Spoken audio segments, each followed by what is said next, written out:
Oi, pessoal. Segunda parte da nossa aula, então, nós falávamos no primeiro momento da contribuição dos escolanovistas e também destacávamos o fato de que eles trouxeram para o debate público, educacional, uma série de temas novos, né, que foram amplamente discutidos nessa Assembleia Constituinte de 33, cujos trabalhos foram concluídos em 34. Eu trago aqui alguns dos temas que foram temas inovadores e que eles trouxeram para o debate público. Em primeiro lugar, a concepção de direito à educação como um direito individual, ou seja, né, como um direito de cada pessoa, de cada criança, de cada jovem, né?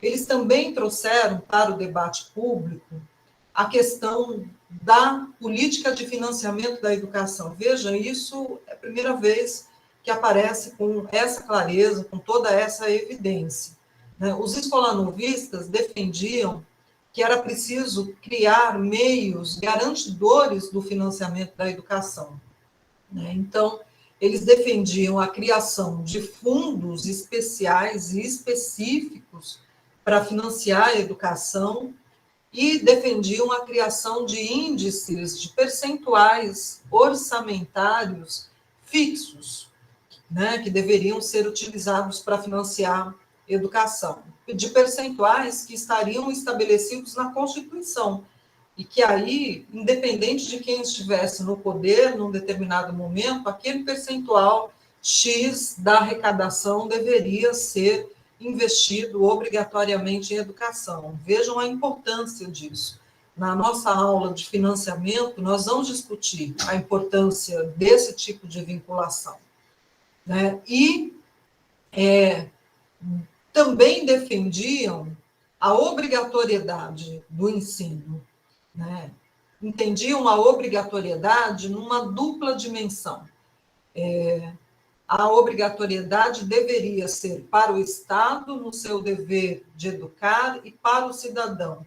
Se fosse, para os escolanovistas, se o ensino, se a educação fosse obrigatória apenas para o cidadão, aquilo acabava virando um mecanismo punitivo para as pessoas mais pobres, que não teriam como arcar financeiramente com os custos da educação, né? E aí enfatiza-se aqui nesse ponto a dimensão pública da educação, né? A educação como um direito público, e se ela é também um direito público, a obrigatoriedade precisa ser para o Estado e para o cidadão.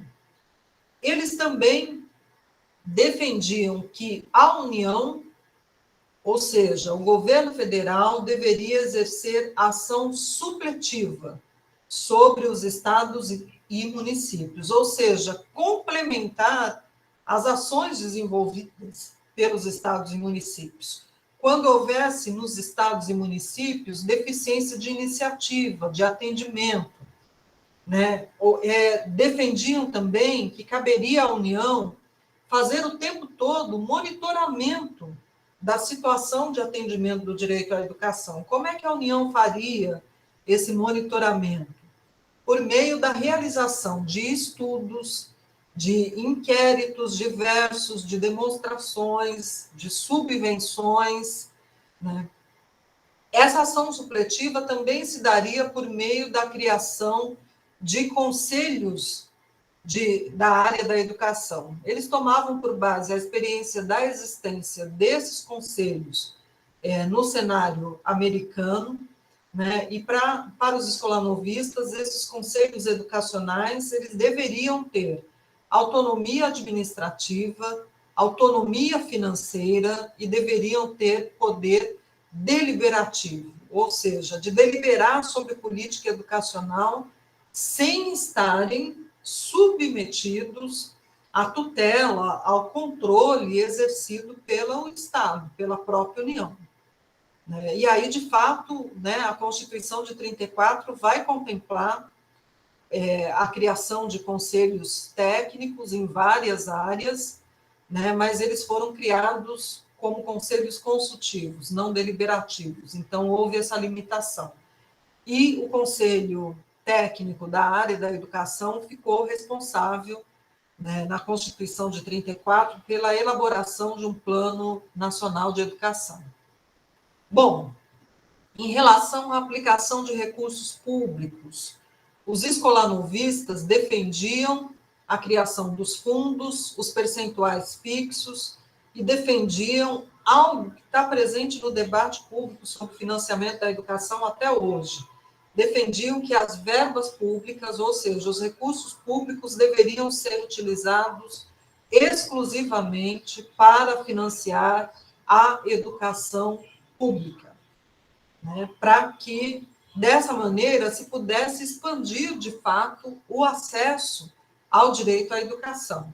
E aí a gente tem, por força, né, desse debate efervescente com a introdução desses novos temas, uma Constituição, uma nova Constituição em 34, que é pensada, interpretada até hoje como uma Constituição em que se verificam avanços significativos no que se refere ao direito à educação. É a primeira Constituição que tem um capítulo inteiro dedicado à educação, né? A gente tem lá no artigo 149, a educação como direito de todos. O artigo 150 definiu as competências, ou seja, as responsabilidades da União. É a primeira Constituição que instituiu a obrigatoriedade, junto com a gratuidade, do ensino primário, né? Mas tratou a gratuidade como exceção no nível posterior, que naquela época era o chamado ensino secundário. Seria gratuito para aqueles que pudessem comprovar a insuficiência de recursos e assim por adiante. Então, uma tendência à gratuidade que, na prática, significava a imposição de mecanismos de limitação da expansão do acesso ao nível posterior. Bom, a história da expansão do direito à educação no Brasil é uma história marcada, assim como em política de financiamento a gente vai ver isso, por movimentos de avanço-retrocesso. Avanço-retrocesso. Avança-se numa determinada carta constitucional, retrocede-se na outra. Bom, em 37, o que nós temos? Ditadura Vargas, né? Um governo ditatorial. É promulgada uma nova Constituição, inspirada, inclusive, no fascismo. Uma nova Constituição que não foi objeto de debate público, ela foi simplesmente promulgada pelo governo, e aí uma Constituição em que se verifica uma série de retrocessos em relação às conquistas que estavam presentes lá em 34, né? Foi dada prioridade à escola particular, o que significava diminuição do acesso na escola pública. O Estado entraria como subsidiário do setor privado, então a prioridade dada ao setor privado, né? O ensino primário permaneceu como único, obrigatório e gratuito, mas nos níveis posteriores a gratuidade continuou sendo tratada como exceção, né? Bom, aí quando é que a gente vai ter uma nova Assembleia? No contexto da redemocratização, em 46. Aí sim, né, uma nova Assembleia Constituinte, mas que naquele momento sofreu uma influência muito grande por parte do Poder Executivo. O Poder Executivo, à época, tinha uma enorme capacidade de governar por meio de decretos-leis, de decretos federais. Né? Foram promulgados 1.457 decretos até a véspera da promulgação da Constituição. Então, isso permitiu que o próprio Poder Executivo escrevesse a Constituição antes da Assembleia. Né? O que a Assembleia fez foi realizar ali uma série de concessões, fez um pacto social para poder contemplar alguns avanços e, ao mesmo tempo, equalizar a manutenção das desigualdades junto com a emergência das massas populares. Essa década é uma década de crescimento dos fluxos migratórios do norte e do nordeste do país para o sul e o sudeste. Então, é um contexto de emergência de movimentos populares no sul e no sudeste do país que passam a lutar por escola, né, pelo direito de pôr os próprios filhos na escola. Então, essa Constituição, embora ela retome as garantias que haviam sido contempladas na Constituição de 34, ela também não significou grandes avanços, porque houve, em certa medida, um pacto social em que se buscou preservar a manutenção dessas desigualdades. Então, ela praticamente repete a Constituição de 34. Né? A educação volta a ser definida como direito de todos. No artigo 168, ensino primário obrigatório e gratuito para todos. Permanece a gratuidade tratada como exceção, né, para o ensino secundário. Então, retoma-se aquilo que havia em 34. Aí chegamos em 66, 67, quando é formada uma nova Assembleia Constituinte.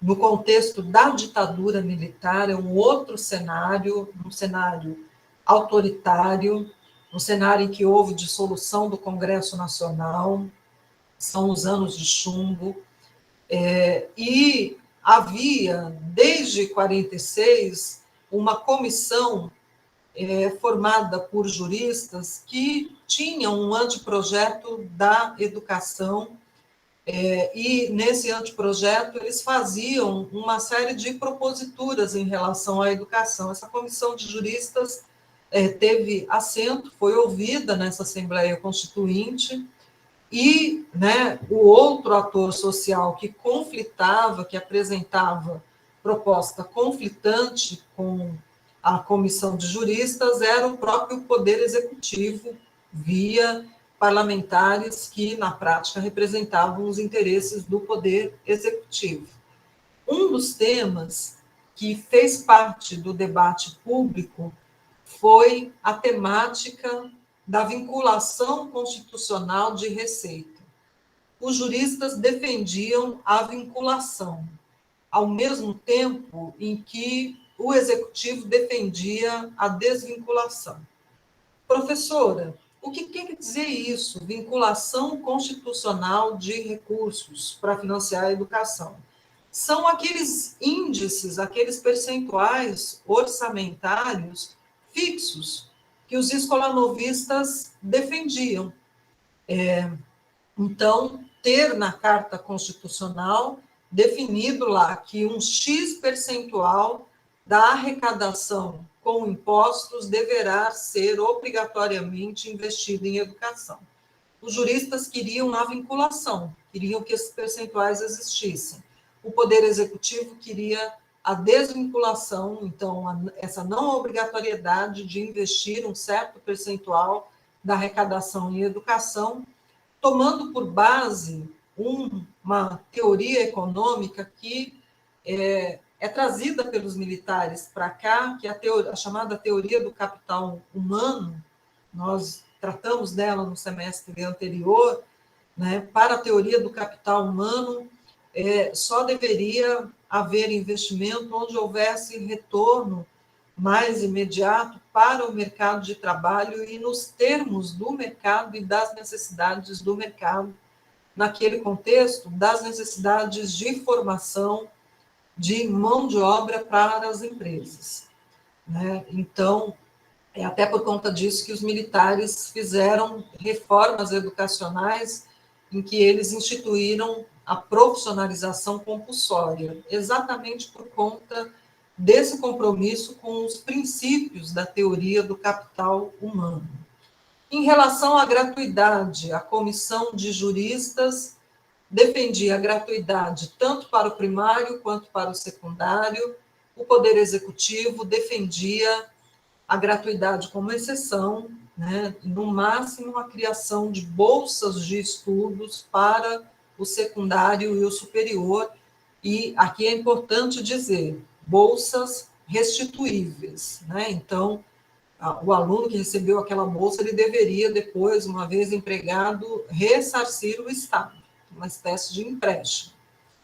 Em relação à obrigatoriedade, a comissão de juristas defendia a obrigatoriedade do ensino primário, né, e o executivo, no primeiro momento, também só o ensino primário, mas depois o próprio Poder Executivo propôs, né, e por meio de uma alteração promovida por eles, né, transformaram o ensino primário no ensino de 8 anos, para 7 a 14 anos. E na emenda constitucional de 1969, é a primeira vez que a educação aparece como dever do Estado. Então, a Constituição de 87, né, é uma Constituição em que a questão da obrigatoriedade, da gratuidade, ficou restrita ao ensino primário, mas expandido, então, para 8 anos, para 7, né, para as pessoas, para as crianças de 7 a 14 anos,